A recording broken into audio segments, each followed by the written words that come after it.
The day I turned 16, Sister Agatha called me into her office and told me I was no longer the state's problem. She said it just like that. The state's problem. As if I were a pothole in a road or a leaking pipe in a building that someone had finally decided wasn't worth repairing.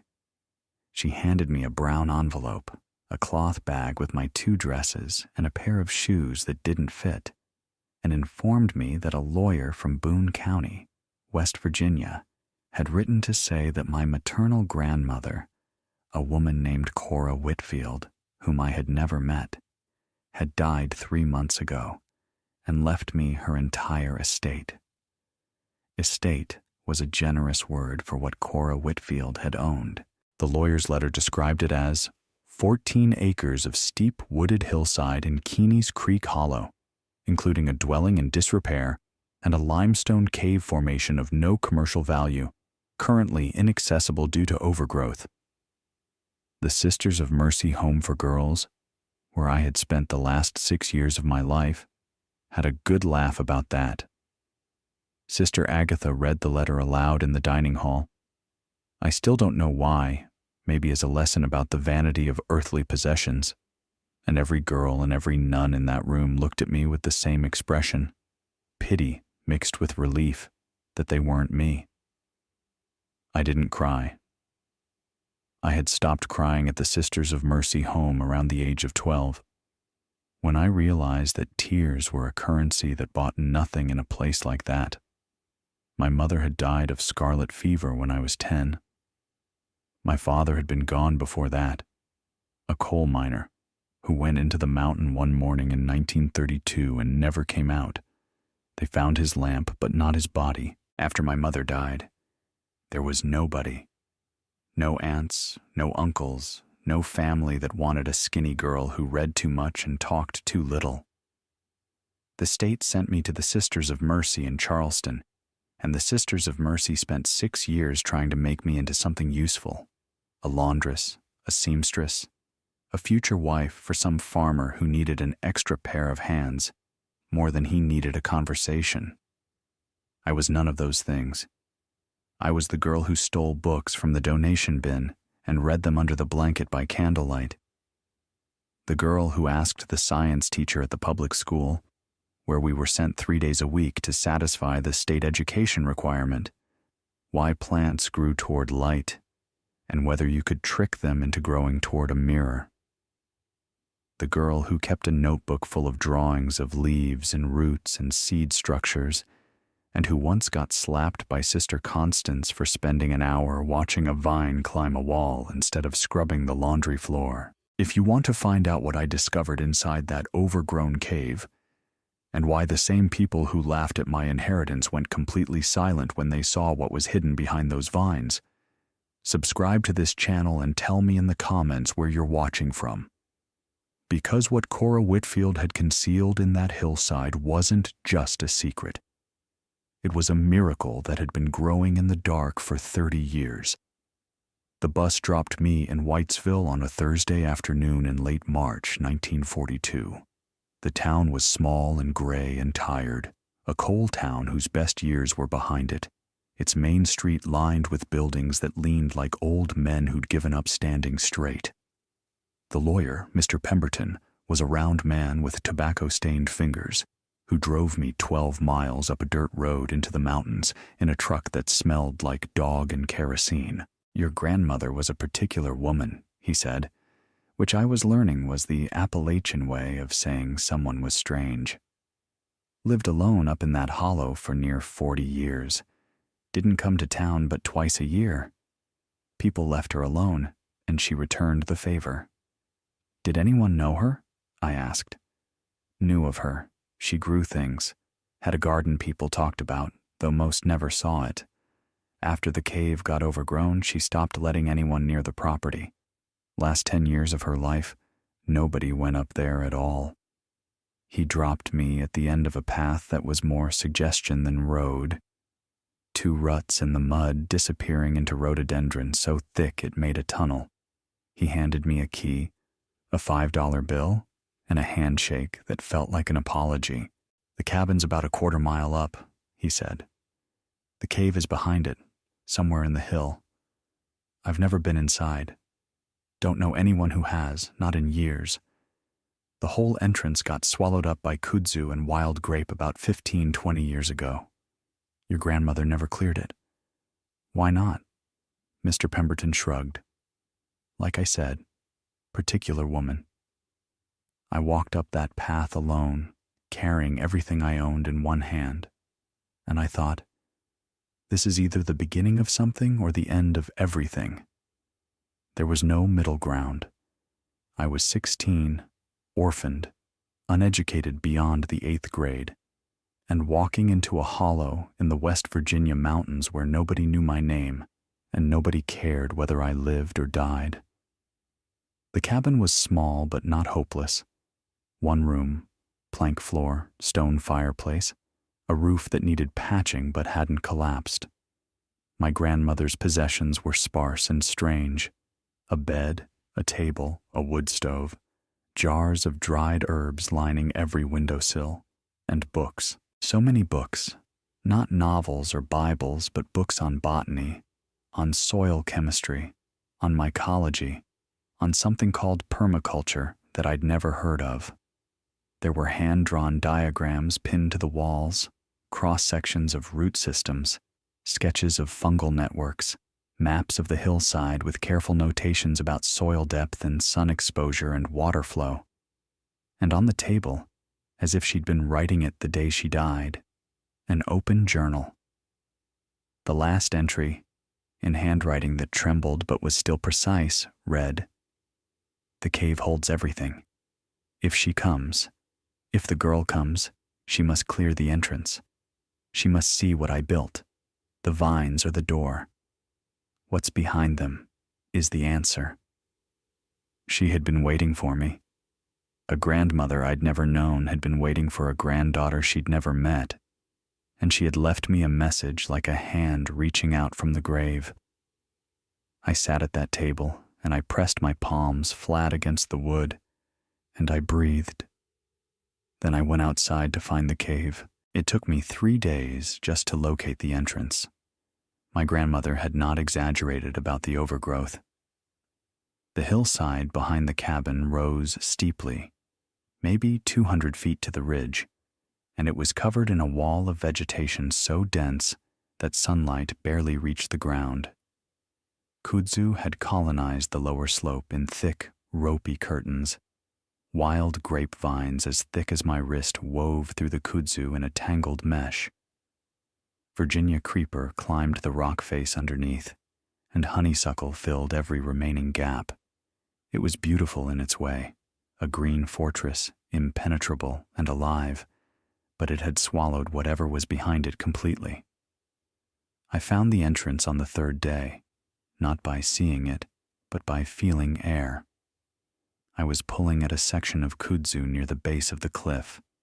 I'd been working my way along the rock face, yanking vines, cutting with my grandmother's rusty hand sickle, when I felt it.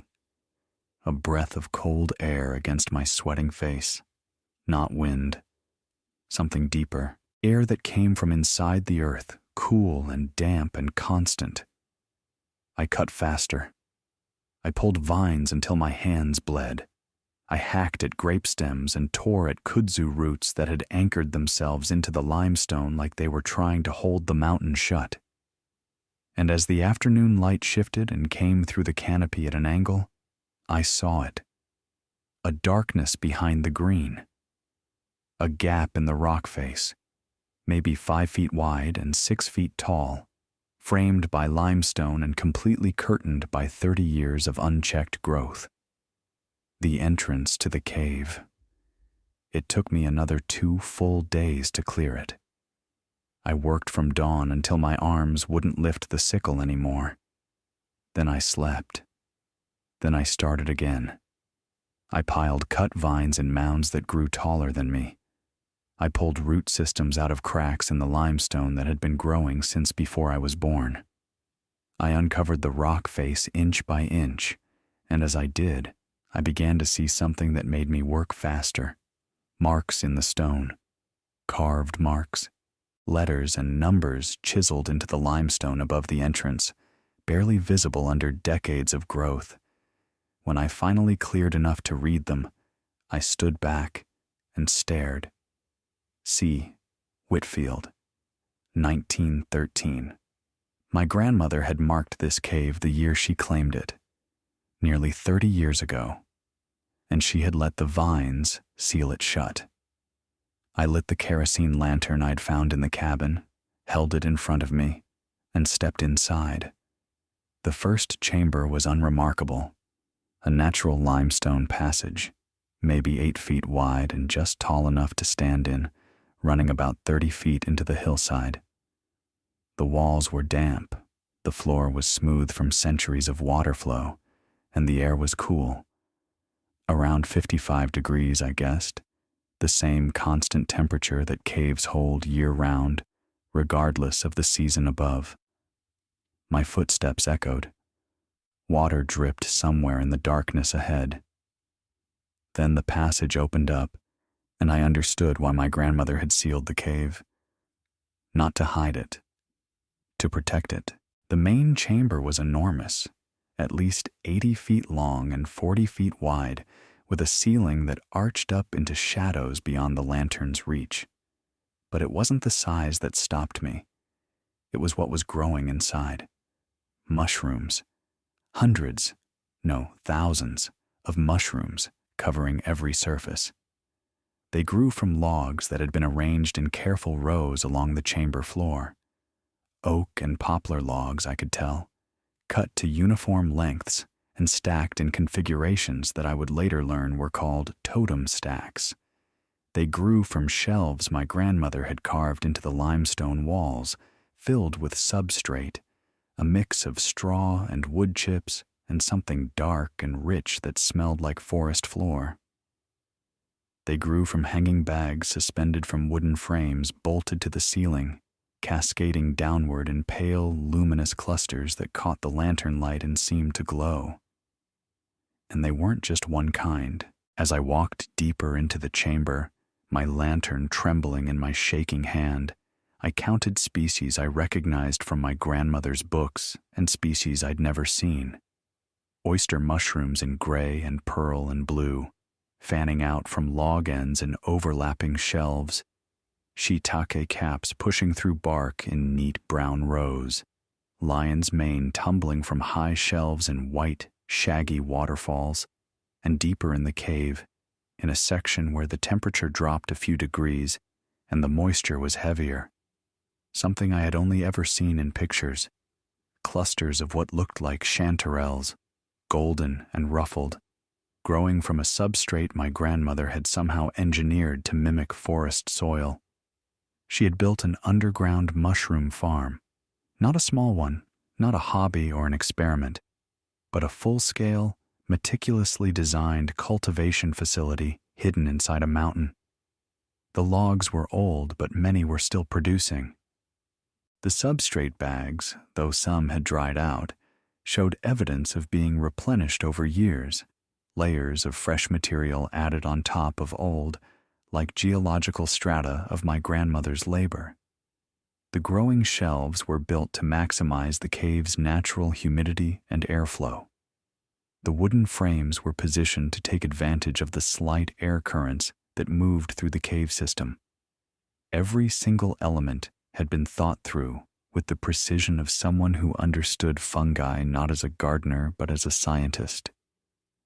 I sank to the floor and sat among the mushrooms in the dark, and I laughed.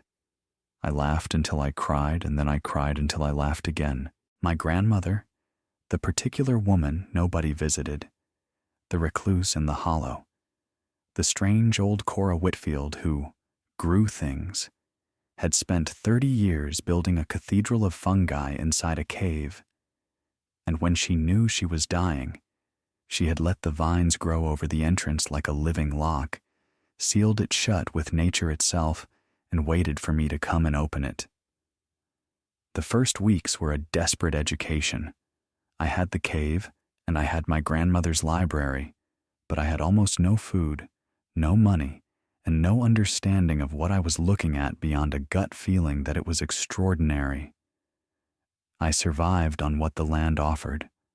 Wild ramps along the creek, dandelion greens, a patch of wild asparagus I found on the south-facing slope, and, cautiously, carefully, consulting 3 different books before I put anything near my mouth, the mushrooms themselves.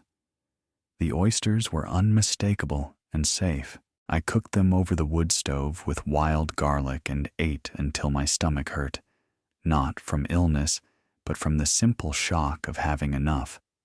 Meanwhile, I read everything. My grandmother's journals, I found 6 of them in a trunk under the bed, told the full story. Cora Whitfield had come to Keeney's Creek Hollow in 1910, a young widow with a knowledge of plants that she'd learned from her own mother, a Cherokee herbalist from the Qualla boundary. She had discovered the cave in 1913, recognized its potential, the stable temperature, the constant humidity, the clean limestone environment, and had begun experimenting with mushroom cultivation, using techniques that blended indigenous knowledge with the emerging European science of mycology. By the 1920s, she was producing mushrooms year-round in quantities that stunned even her. The cave's conditions were nearly perfect. The temperature never varied more than 2 degrees. The humidity held steady at 90%.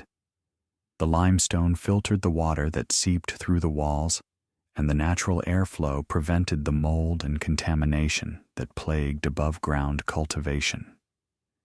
She had developed her own substrate formulas, her own inoculation techniques, her own methods for extending the productive life of fruiting logs far beyond what the textbooks said was possible. She had also discovered something that the scientific community wouldn't formally document for another 40 years: the underground fungal network. In her journal, dated 1931, she wrote, "The mushrooms are not separate organisms. They are the fruit of a single vast network, a web of threads running through the soil and the wood and the stone itself. Feed the network, and it feeds you. The cave is not a farm. It is a living thing, and I am its keeper." My grandmother had understood mycelium, the underground root network of fungi, decades before it became a subject of mainstream research. She had nurtured the network in her cave the way a gardener nurtures soil, and in return, the network produced mushrooms with a reliability and abundance that no surface farm could match. The first person to find me was Ida Combs. Ida was 68 years old, a widow who lived in a cabin about 2 miles down the creek. She appeared at my door one May morning carrying a jar of honey and a look of profound suspicion. "You the Whitfield girl?" she asked. "I'm Nettie Whitfield, Cora's granddaughter. Cora said you'd come." Ida peered past me into the cabin. She told me years back. Said she had a granddaughter in an orphanage in Charleston, and that one day the girl would come for the cave. "You knew about the cave?" "I knew Cora grew mushrooms. She brought me baskets of them for 20 years. Best food I ever ate. When she got too old to tend them, she sealed it up. Said it would keep until you arrived." Ida looked me up and down. "You're skinnier than I expected." Ida became my lifeline. She taught me what my grandmother's journals couldn't, the practical physical knowledge of surviving in the mountains. How to repair the cabin roof with hand-split shingles. How to identify which creek water was safe to drink.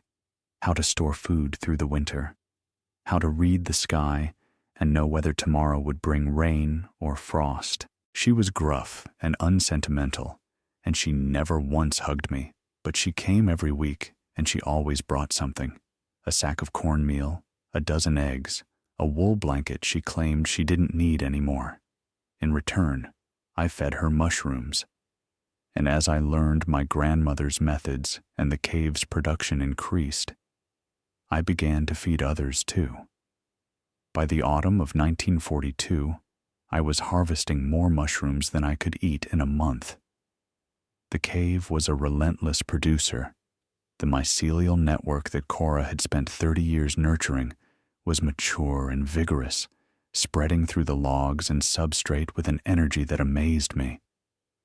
I refreshed the old logs with new ones I cut from the surrounding forest. I mixed fresh substrate using my grandmother's formulas. I repaired the growing shelves and rehung the ceiling bags. And the cave responded the way a living thing responds to care. It gave back more than I put in.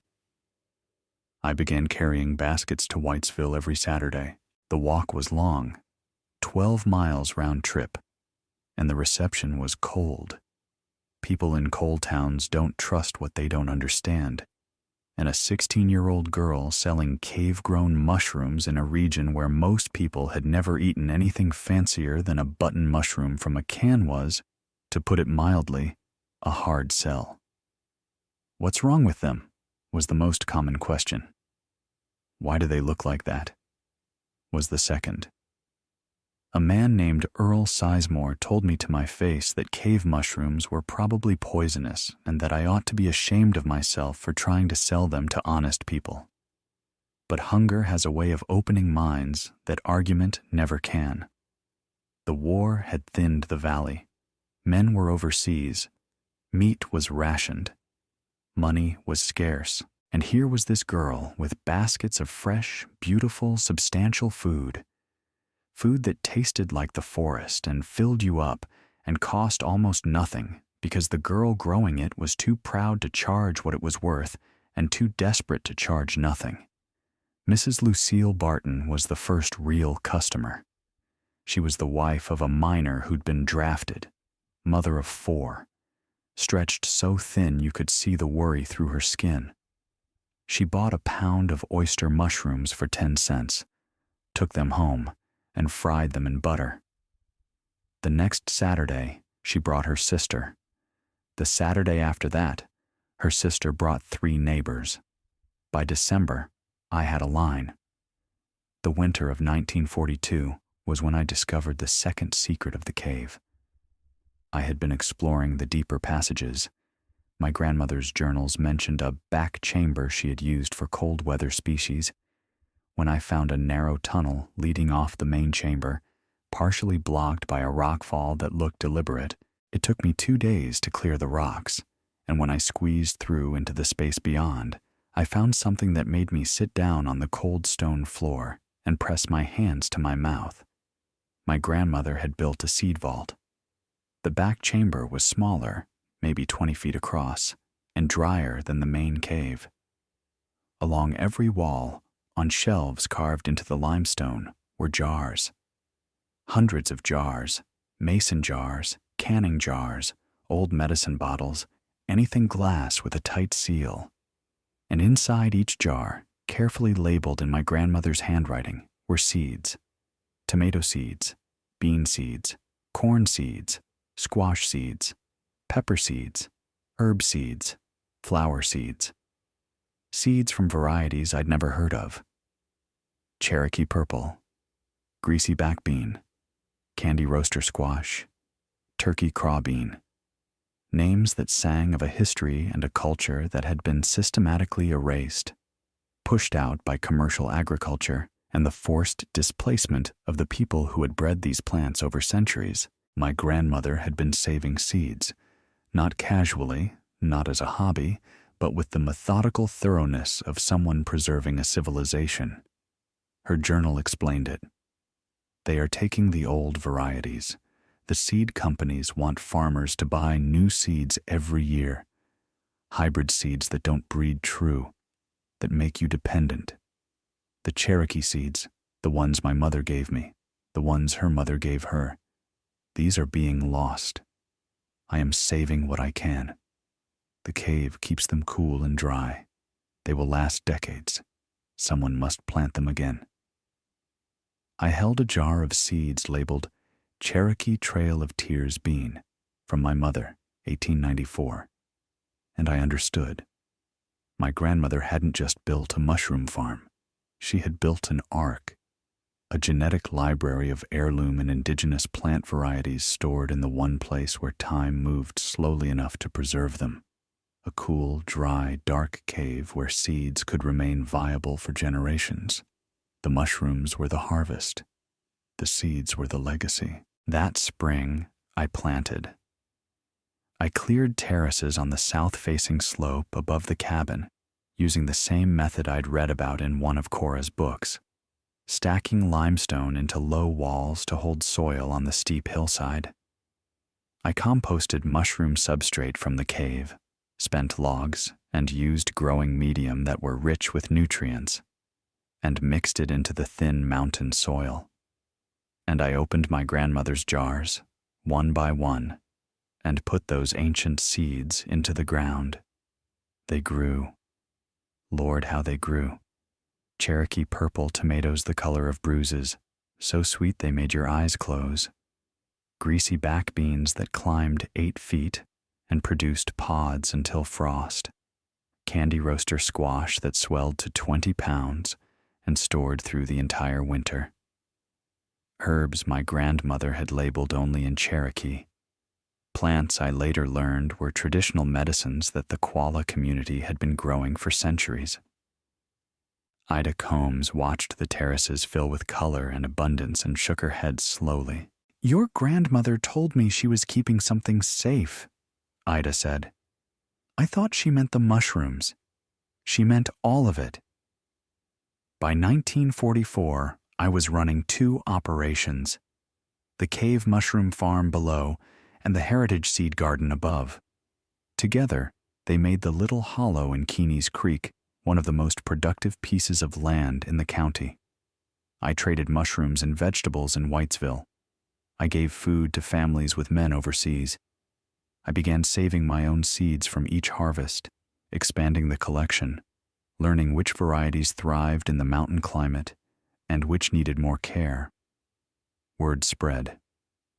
A professor from Marshall University, Dr. Helen Marsh, a botanist who had been documenting the loss of heirloom varieties across Appalachia, heard about my seed collection and drove 3 hours to see it. She walked through the cave vault with tears running down her face. "Do you know what you have here?" she said. "Some of these varieties were thought to be extinct.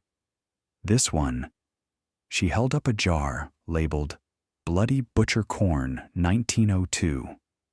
The last known planting of this strain was in 1918.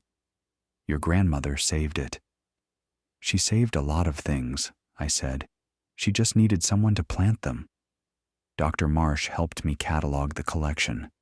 We documented over 200 distinct varieties: beans, corn, squash, tomatoes, peppers, herbs, and flowers, many of them traceable to Cherokee and Appalachian farming traditions dating back centuries. She connected me with the State Agricultural Extension Service, with university seed banks, with a growing network of people who understood that the loss of seed diversity was not just a farming problem, but a cultural catastrophe. In 1947, a man came to the hollow who changed the last piece of my life that needed changing. His name was Joseph Wynn, a returning soldier from Mingo County who had studied agriculture on the GI Bill and heard about the woman in Keeney's Creek who was growing things nobody else could grow. He came to see the cave and stayed to see me. He was quiet and steady and had hands that were gentle with seedlings and rough with rock. And when I showed him the seed vault, the hundreds of jars, the careful labels, the 30 years of one woman's defiance against forgetting, he sat in that cool chamber for a long time and then said, "This is the most important room I've ever been in." We married in the fall. We raised 3 children in that hollow, and every one of them learned to tend the cave and the terraces and the seeds before they learned to read. Joseph expanded the mushroom operation into a proper business. We supplied restaurants in Charleston and Huntington, dried mushrooms for sale through the mail, and trained other families in the county to start their own cultivation using logs and substrate from our surplus. Ida Combs died in 1953, at 80, on a bright October day. I buried her on the hill above the cabin where she could see the terraces she'd watched me build, and I planted Cherokee purple tomatoes on her grave because she'd said once they were the best thing she'd ever tasted, and she wanted to taste them forever. The Whitfield Heritage Seed Bank, as Dr. Marsh had formally named it, grew every year. We distributed seeds to farmers across Appalachia, to university research programs, to indigenous communities working to reclaim their agricultural heritage. By the 1960s, the collection held over 400 varieties. By the 1970s, it was recognized by the Department of Agriculture as one of the most significant private seed preservation efforts in the eastern United States. People came from everywhere: farmers, scientists, journalists, students. They walked through the cave and saw the mushrooms glowing in the lantern light, and then I took them to the back chamber and showed them the jars, and every single one of them went quiet. The same silence that fell over Whitesville the first time people understood what was inside that overgrown cave. Not the silence of embarrassment, but the silence of awe. I was asked once, by a reporter from the Charleston Gazette, whether I was angry at the people who had laughed at my inheritance. They laughed because they couldn't see past the vines, I said. Most people can't. They look at the surface, the overgrowth, the rocks, the girl from the orphanage, and they think that's all there is. They don't have the patience to clear away what's covering the entrance. They don't believe there's anything worth finding inside. And you did? No, I said. I just had nowhere else to go. Sometimes that's enough. Joseph died in 1979, gently, in autumn, the way good men die when they've lived honest lives, sitting on the porch with soup on the stove and the sound of the creek below. I buried him next to Ida on the hill. I kept working. My children took over the business. The mushroom operation, the seed distribution, the educational programs we'd built for young farmers. But I tended the cave myself until the very end. Every morning, I walked into that limestone chamber, checked the temperature, checked the humidity, checked the logs and the bags and the shelves, and talked to the mycelium the way my grandmother must have talked to it for 30 years before me. I died in the spring of 1986, at the age of 60. They found me in the cave, sitting against the wall of the back chamber with a jar of seeds in my lap. Cherokee Trail of Tears beans, the very first jar I'd ever opened. My daughter said I looked peaceful. My son said I looked like I was home. The cave is still producing.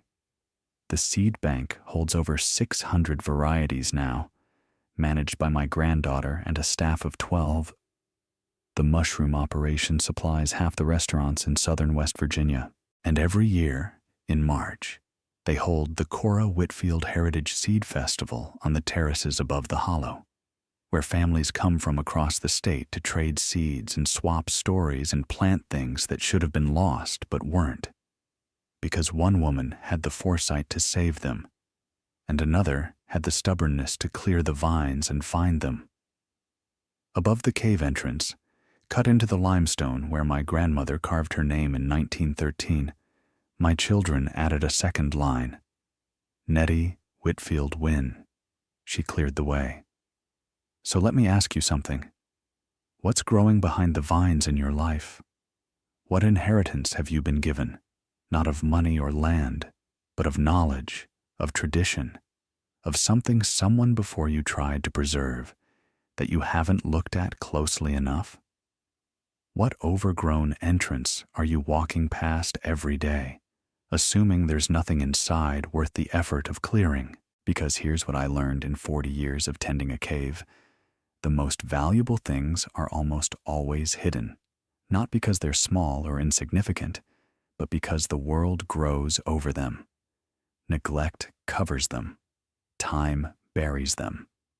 And most people walk past because clearing the vines is hard, dirty, thankless work that nobody will applaud you for until they see what's behind them. My grandmother spent 30 years building something extraordinary inside a mountain, and then she let the forest seal it shut and trusted that the right person would come along and open it again. She was right, not because I was special, but because I was desperate enough to try and patient enough to keep going. The vines are not the obstacle. They're the test, and what's behind them is always worth the work. If this story moved you, if it made you think about the sealed-up places in your own life that might be hiding something extraordinary, hit subscribe for more stories about ordinary people who cleared the path and found what was waiting on the other side. Your cave is overgrown. Your grandmother is waiting. Start clearing.